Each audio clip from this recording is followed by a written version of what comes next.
Perlakuan bejat pelaku berinisial MA kepada anak tiri dan keponakannya yang masih berusia di bawah 17 tahun telah dibekuk.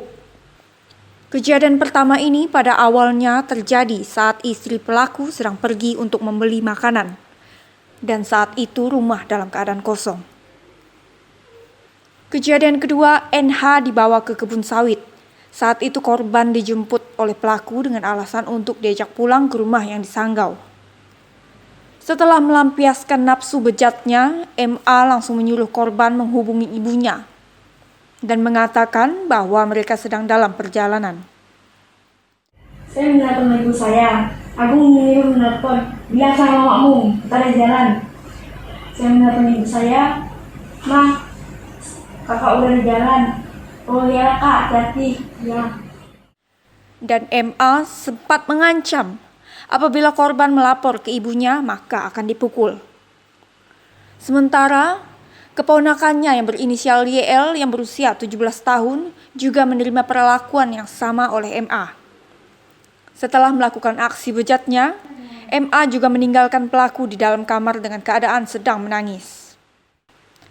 MA juga sempat mengancam bahwa apabila YL melapor ke ayahnya, maka pelaku tidak akan segan-segan membunuh ayahnya dan menghancurkan keluarganya. Setelah mencabuli saya, dia langsung pergi.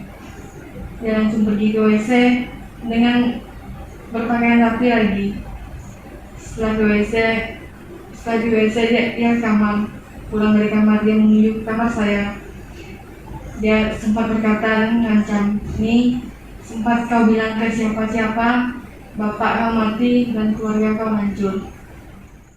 Sementara itu, ayah kandung YL meminta kepada kepolisian agar memberikan hukuman yang setimpal atas perbuatan pelaku kepada anaknya serta keponakannya yang masih belia.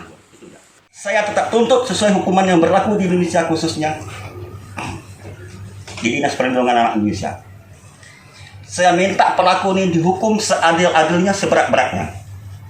Kamuan saya tuh mau dipotong. Kamuan saya tuh dia tuh harus dikebirikan. Harus dikebirikan. Di situ aku lihat di undang-undang, kalau salah tuh pasal berapa? Itu di perlindungan ada mengatakan kena denda 5 miliar. Itu tolong dijalankan. Kedua korban saat ini sudah ditangani oleh KPAI Pontianak dan Kabupaten Sanggau. Kapolres Kabupaten Sanggau hingga saat ini belum bisa memberikan keterangan terkait kasus pencabulan anak di bawah umur.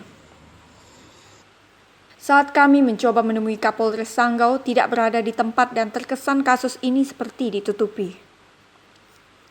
Sementara itu, Kejaksaan Negeri Kabupaten Sanggau memberikan tanggapan bahwa kasus ini sudah masuk tahapan P21 dan akan dilakukan peninjauan tentang kasus pencabulan yang dilakukan oleh MA kepada anak tirinya dan keponakannya, NH dan YL yang masih di bawah umur.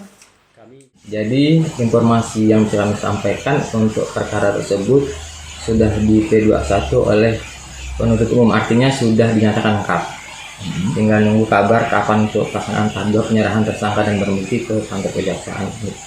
Kalau kita bicara bukan lambat atau tidak, tapi terkait dengan alat bukti terkait dengan tindak pidana. Telah terpenuhi belum alat bukti terkait dengan kualifikasi deliknya unsur pidana yang disangkakan, seperti itu. Ketika penyidik sudah selesai melakukan penyidikan, berkas serahkan ke penuntut umum.